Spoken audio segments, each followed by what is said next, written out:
In this segment, we're going to take a look at the outside of the computer. We're going to look at both a desktop model and a laptop and kind of look at the ports and the basics of the outside of the PC before we start tearing it apart.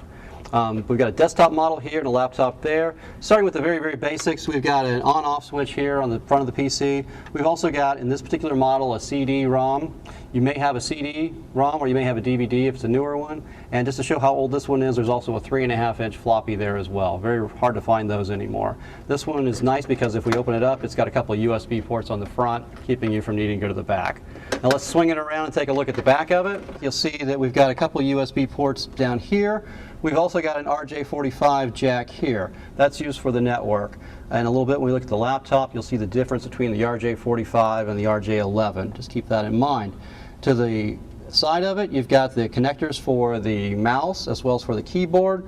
The keyboard is always going to be the connector closest to the outside of the case. In this case, it's the bottom connector and the mouse is on top. If these were side by side, whichever one was closest to the outside would be the keyboard connector. To the side of that, we've got the parallel port, and then we also have two serial ports. Over on this side, we have the DV15 monitor connector as well. You'll always have a 15-pin monitor connector. If we look now at the laptop, you'll see we've got a very similar situation, but the ports are a little bit different. Starting on the side, all we have is just simply a DVD player here. If we switch it around to the back, on the back we've got our USB ports, two USB ports, and here this is that RJ45 network connector.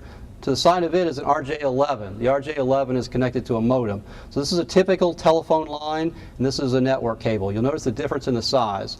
The RJ11 only uses 4 pins, which is why it's so small, whereas the RJ45 uses 8 pins, which is why it's so much larger.